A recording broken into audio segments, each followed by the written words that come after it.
Hey everyone, आज की video में हम पढ़ेंगे कॉन्ट्रासेप्टिव मेथड्स। लास्ट वीडियो में हमने देखा था कि गवर्नमेंट ने कॉन्ट्रासेप्टिव मेथड्स का क्यों इस्तेमाल किया, क्यों लोगों को इसके लिए अवेयर किया। तो आज हम देखेंगे ऐसे कौन कौन से मेथड्स हैं जिसको यूज करके हम पॉपुलेशन या फिर बर्थ को कंट्रोल कर सकते हैं। तो कॉन्ट्रासेप्टिव मेथड्स कई तरीके के होते हैं, जैसे कि नेचुरल या फिर traditional method, barriers, IUDs, oral contraceptives यानी कि oral pills, injectables, implants and surgical methods. इन्हीं को हम एक एक करके डिटेल में पढ़ेंगे। सबसे पहला मेथड है नेचुरल मेथड। नेचुरल मेथड जो होता है वो सबसे सेफ कह सकते हैं हम, क्योंकि इसमें कोई साइड इफेक्ट नहीं है, लेकिन इसकी फेलियर रेट बहुत ज़्यादा हाई है। क्योंकि ये नेचुरली हम इसको कंट्रोल करने की कोशिश कर रहे हैं, तो इसके जो मेथड्स है वो फेलियर रेट उनकी बहुत ज़्यादा हाई होती है। वो गारंटी नहीं होती कि क्या इससे कॉन्ट्रासेप्टिव ढंग से काम करेंगे या नहीं। तो इसमें होता क्या है, इसमें हम ओवा और स्पर्म को मिलने से रोकते हैं, उनकी मीटिंग को रोकते हैं। ये इसका प्रिंसिपल है। अब इसमें ना तो हमें किसी मेडिसिन की रिक्वायरमेंट है, ना किसी और मेडिकल इक्विपमेंट की रिक्वायर्ड है, और उसकी साइड इफेक्ट भी बिल्कुल नहीं है। अब इसके अंदर कई मेथड आते हैं। सबसे पहला मेथड है इसमें पीरियोडिक एब्स्टिनेंस। इसका मतलब क्या होता है, जो मेंस्ट्रुअल साइकिल चल रही होती है, तो मेंस्ट्रुअल साइकिल के डे 10 से लेकर डे 17 ये जो टाइम पीरियड होता है वो ओव्यूलेशन का टाइम पीरियड माना जाता है, क्योंकि इस टाइम पर ओव्यूलेशन की बहुत ज़्यादा चांसेस होते हैं। तो अगर इस टाइम पर इंटरकोर्स ना किया जाए, यानी कि कोइटस ना किया जाए, तो प्रेगनेंसी हो सकता है ना हो, उसके चांसेस कम हो जाते हैं। तो ये वाला जो पीरियड होता है ना, जो फर्टिलाइजेशन के चांसेस बहुत ज़्यादा हाई होते हैं, यानी डे 10 से लेकर डे 17, इसको हम बोलते हैं फर्टाइल पीरियड। क्योंकि इस पीरियड में अगर कोइटस होता है तो चांसेस है कि प्रेगनेंसी हो जाए, बट अगर इसमें कोई अवॉइड करता है कोइटस को, तो प्रेगनेंसी भी अवॉइड की जा सकती है। बट वही इसकी फेलियर रेट बहुत हाई है, क्योंकि ओव्यूलेशन वेरी कर सकता है। तो हो सकता है कि फर्टिलाइजेशन हो जाए और प्रेगनेंसी हो जाए। और दूसरा तरीका है नेचुरल मेथड में विड्रॉल और कोइटस इंटरप्टस। इसमें क्या होता है, जो पेनिस होता है उसको स्पर्म इजैकुलेशन से पहले ही बाहर निकाल लिया जाता है विजाइना से। यानी जैसे ही पता चलता है कि स्पर्म इजैकुलेट होने वाला है, उससे जस्ट पहले ही पेनिस को बाहर निकाल लिया जाता है, ताकि स्पर्म फीमेल बॉडी के अंदर एंटर ही ना कर पाए। और जब स्पर्म ही एंटर नहीं करेंगे तो आगे फर्टिलाइजेशन भी नहीं होगा। ये दूसरा मेथड है। तीसरा मेथड है लैक्टेशनल एमेनोरिया, यानी एब्सेंस ऑफ मेंस्ट्रुएशन। ऐसे बोलते हैं कि जब ब्रेस्ट फीडिंग करवाती है फीमेल, यानी ब्रेस्ट फीडिंग जब मदर करवाती है, तो उस टाइम के पीरियड में, यानी डिलीवरी के 6 महीने बाद तक, यानी तब तक अगर कोइटस होता है तो भी फर्टिलाइजेशन नहीं होंगे, इसके चांसेस बहुत कम होते हैं। क्योंकि ऐसा मानते हैं कि उस टाइम पर ओव्यूलेशन नहीं होता तो वो मेंस्ट्रुअल साइकिल भी नहीं चलती, क्योंकि उस टाइम पार्चुरेशन के बाद लैक्टेशन पीरियड चल रहा होता है, यानी कि मिल्क प्रोडक्शन का काम चल रहा होता है। तो उस टाइम पर ओव्यूलेशन का काम नहीं होता। तो जब तक मदर ब्रेस्ट फीडिंग करवाती रहती है, यानी उसमें मिल्क प्रोडक्शन चलता रहता है, तो उस टाइम ओव्यूलेशन नहीं हो रहा, और ओव्यूलेशन ना होने की वजह से फर्टिलाइजेशन नहीं होगा। तो इस प्रोसेस को हम बोलते हैं लैक्टेशनल एमेनोरिया। ये तीनों ही नेचुरल मेथड है, जिसकी साइड इफेक्ट्स बिल्कुल भी नहीं है, लेकिन इनके फेलियर रेट बहुत ज़्यादा हाई है। तो ये एक इफेक्टिव मेथड नहीं है, इसलिए बहुत सारे हमारे पास मेडिकल मेथड्स हैं ऐसे, जिसका इस्तेमाल करके कॉन्ट्रासेप्शन की तरह उनको यूज़ किया जा सकता है और प्रेगनेंसी को रोका जा सकता है। जिसमें सबसे इम्पॉर्टेंट बहुत ही अच्छा एक मेथड है बैरियर मेथड। ये बैरियर मेथड क्या होता है, ये एक तरह से बैरियर का काम करता है, मेल और फीमेल गैमीट को रोकता है मिलने से। ओवम और स्पर्म को ये फिजिकली मीट होने से रोकता है, यानी फिजिकली मिलने से रोकता है। इसके भी कई तरीके हैं, जैसे कि पहला है कॉन्डम, जो कि सबसे ज़्यादा कॉमन है। ये कॉन्डम्स या तो रबर के बने होते हैं या फिर लेटेक्स की शीट के बने होते हैं। मेल और फीमेल दोनों अलग अलग कॉन्डम्स आते हैं। मेल के लिए पेनिस पे के ऊपर जो कवरिंग होती है उस तरीके से यूज़ किया जाता है, और फीमेल में वजाइना के अंदर इंसर्ट किया जाता है। इस तरीके से इसको इस्तेमाल किया जाता है। अब ये जो होता है, इसको खुद से इस्तेमाल किया जा सकते हैं ये कॉन्डम्स, यानी इसके लिए हमें किसी डॉक्टर या नर्स की ज़रूरत नहीं है। दूसरा, इसको कोइटस से जस्ट पहले ही यूज़ करना होता है। और मेल्स में एक बहुत ही पॉपुलर ब्रांड है जो कि इंडिया में कॉमन है, निरोध एक मेल कॉन्डम्स की बहुत ही फेमस हम बोल सकते हैं ब्रांड है।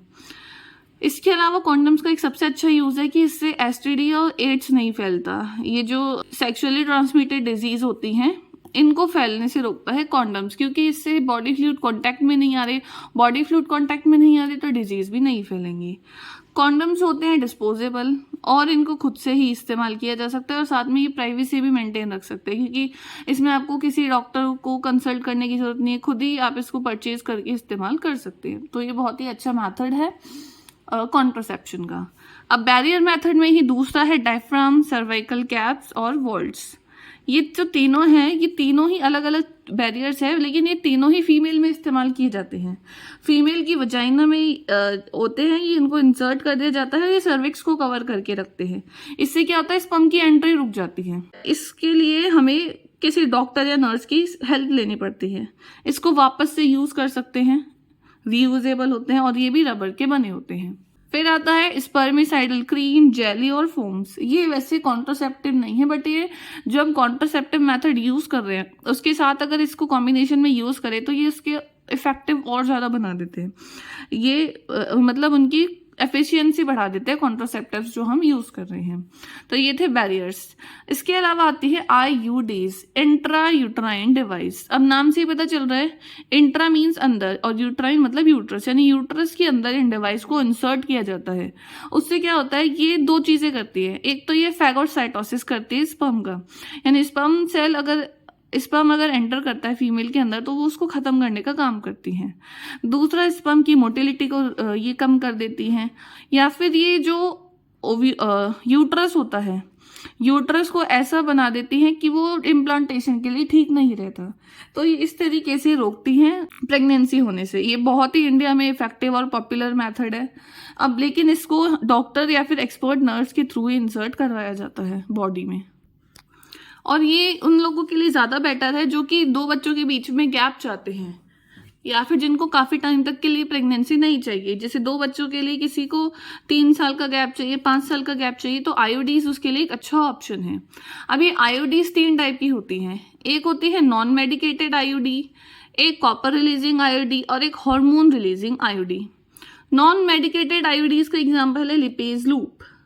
कॉपर रिलीजिंग IUDs में क्या होता है, ये कॉपर रिलीज करते हैं और ये कॉपर स्पर्म की मोटिलिटी को कम कर देते हैं, जिसकी वजह से उसकी फर्टिलाइजिंग कैपेसिटी भी कम हो जाती है। इसके एग्जांपल है copper T, copper 7, multi loaded 375।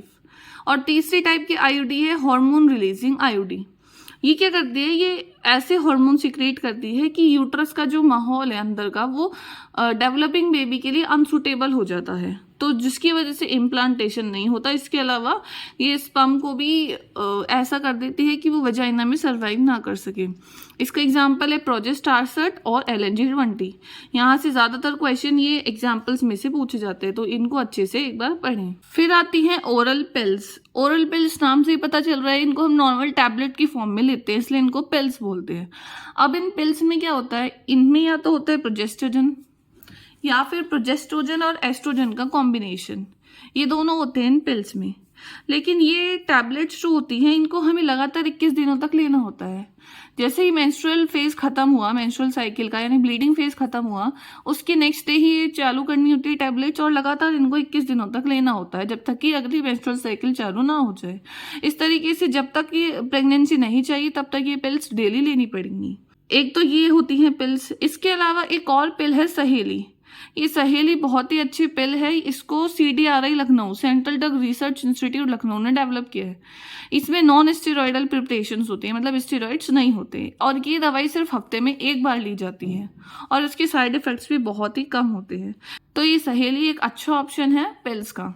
और ये पिल्स जो होती हैं वो फीमेल्स के थ्रू ही लिए जाती हैं। ये जो पिल्स होती है वो ओव्यूलेशन को रोक देती हैं, इम्प्लांटेशन को रोक देती हैं, और साथ में जो सर्विकल म्यूकस होता है उसकी क्वालिटी चेंज कर देती है, जिसकी वजह से स्पर्म की एंट्री रुकती है। तो इस तरीके से ये जो पिल्स होती हैं वो काम करती हैं। अगला कॉन्ट्रासेप्टिव मेथड है इंजेक्टेबल्स।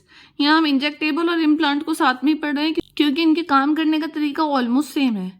इंजेक्टेबल्स मतलब होते हैं इंजेक्शंस, यानी जैसे हमारे इंजेक्शन लगते हैं नॉर्मल जब कुछ हो जाता है, वैसे ही ये इंजेक्शंस लगाते हैं प्रेगनेंसी को रोकने के लिए। और इम्प्लांट्स जो होते हैं ये बॉडी के अंदर इंसर्ट कर दिए जाते हैं। एक रॉड होती है छोटी सी, उसके अंदर हॉर्मोन्स भरे रहते हैं। अब हॉर्मोन्स वही होंगे सेम जैसे पिल्स में होते हैं, या तो प्रोजेस्टेरॉन अकेला होगा या फिर प्रोजेस्टेरॉन और एस्ट्रोजन का कॉम्बिनेशन होगा। तो इंजेक्शन में भी यही चीज़ होती है, इम्प्लांट में भी यही चीज़ होती है। बस ये जो इंजेक्टेबल्स होते हैं वो 1 से 3 महीने के लिए काम करते हैं, जबकि जो इम्प्लांट होते हैं वो 3 से 5 साल तक के लिए काम करते हैं। तो जितने टाइम के लिए प्रोटेक्शन चाहिए उस हिसाब से इनको इस्तेमाल कर सकते हैं। स्किन के नीचे लगाया जाता है, आर्म्स में लगा सकते हैं जनरली, और इसका बिल्कुल पिल्स की तरह ये काम करते हैं और इनका इफेक्टिव पीरियड भी बहुत अच्छा होता है।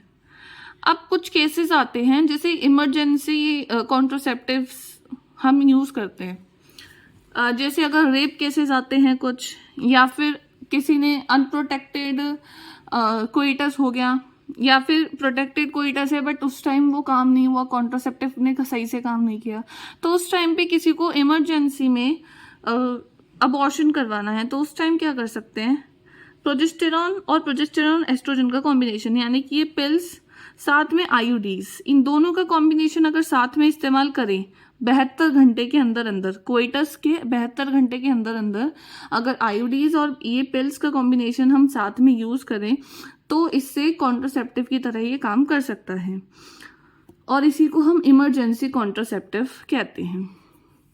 तो यहाँ से भी कई बार क्वेश्चन आता है कि इमरजेंसी कॉन्ट्रासेप्टिव्स क्या होते हैं। अब ये काम कैसे करते हैं, ये एस्ट्रोजन और प्रोजेस्टेरॉन की जो लेवल हम बाहर से दे रहे हैं इंजेक्शंस के थ्रू या पिल्स के थ्रू, इसकी वजह से FSH और LH इन दोनों को नेगेटिव फीडबैक मिलता है, और इन दोनों को नेगेटिव फीडबैक मिलने की वजह से ओव्यूलेशन, इम्प्लांटेशन और बाकी सारे प्रोसेस जो होते हैं वो ढंग से नहीं हो पाती। तो इस तरीके से ये काम करते हैं। उसके बाद एक और कॉन्ट्रासेप्टिव मेथड आता है जो कि हम बोलते हैं surgical method. Surgical method mean surgery करनी पड़ती है, इसको हम स्टरलाइजेशन भी बोलते हैं, और ये मेथड है जो इरिवर्सिबल है। एक बार सर्जरी हो गई तो उसको वापस से हम रिवर्स नहीं कर सकते, यानी परमानेंट प्रेगनेंसी नहीं होगी इसके बाद। तो ये अगर हम मेल में करवा रहे हैं तो उसको वेसेक्टोमी बोलते हैं, और फीमेल में करवा रहे हैं तो ट्यूबेक्टोमी बोलते हैं। वेसेक्टोमी में क्या होता है, जो वास डिफरेंस होती है उसको कट कर दिया जाता है और उसको कट करके बांध दिया जाता है ताकि स्पर्म ही रिलीज ना हो, मतलब स्पर्म आगे ना जाए, क्योंकि अगर स्पर्म आगे नहीं जाएंगे तो फिर फर्टिलाइजेशन ही नहीं होगा। तो इसके लिए स्क्रोटम में कट लगाते हैं और फिर वहां से ऑपरेशन करते हैं। और फीमेल के लिए ट्यूबेक्टोमी, इसमें क्या होता है, फेलोपियन ट्यूब को कट करते हैं और फिर बांध देते हैं। इस तरीके से वहां पर ओवम आगे नहीं जा पाता। तो ये दोनों ही टेक्निक बहुत ज़्यादा इफेक्टिव है बट रिवर्सिबल नहीं है। ये है वेसेक्टोमी, यानी आपने वासा डिफरेंस को कट कर दिया, कट करके ये बांध दिया इस तरीके से। अब यहाँ से स्पर्म बनेंगे बट ये आगे शिफ्ट नहीं होंगे, आगे नहीं जाएंगे, तो कुछ फर्टिलाइजेशन कैसे होगा। और ट्यूबेक्टोमी फीमेल्स में होती है, इसमें हम फेलोपियन ट्यूब को कट करके बांध देते हैं जिससे कि आगे ये एग आगे नहीं जाएंगे और स्पर्म यहाँ से आगे नहीं आ पाएंगे, तो फर्टिलाइजेशन अल्टीमेटली रुक जाएगा। अब इनके साइड इफेक्ट्स क्या है कॉन्ट्रासेप्टिव्स के, क्योंकि सारे कॉन्ट्रासेप्टिव्स अच्छे हैं अपनी अपनी जगह, कुछ कम टाइम के लिए होते हैं और कुछ ज़्यादा टाइम के लिए होते हैं, सब अलग अलग तरीके से इस्तेमाल करते हैं, लेकिन कहीं ना कहीं इनके साइड इफेक्ट्स भी हैं, जैसे कि nausea, abdominal pain, bleeding, break through bleeding होती है, मेंस्ट्रुअल ब्लीडिंग इरेगुलर हो जाती है, ब्रेस्ट कैंसर हो जाता है। तो ये सब साइड इफेक्ट्स देख ही गए हैं कॉन्ट्रासेप्टिव्स के, जैसे ये पिल्स वगैरह जो लेते हैं इसकी वजह से हार्मोन डिसबैलेंस हो जाता है, फिर आगे प्रॉब्लम्स आने लगती हैं। लेकिन बैरियर अगर हम यूज देखें जैसे कि कॉन्डम्स और ये सर्जिकल मैथड, इनके साइड इफेक्ट्स बहुत ज़्यादा कम है और ये इफेक्टिव भी ज़्यादा है। और इंडिया में सबसे ज़्यादा IUD अपनाते हैं लोग, खासकर बच्चों के गैप में, जब 2 बच्चों के बीच गैप करना हो। तो ये थे कॉन्ट्रासेप्टिव मेथड्स हम कैसे यूज़ कर सकते हैं, कौन कौन से होते हैं। इस वीडियो में आपको कहीं भी डाउट हो तो आप कमेंट करके पूछ सकते हैं। ऐसे ही और वीडियोस देखने के लिए द DK बॉटनी को लाइक शेयर सब्सक्राइब करें। Thanks for watching.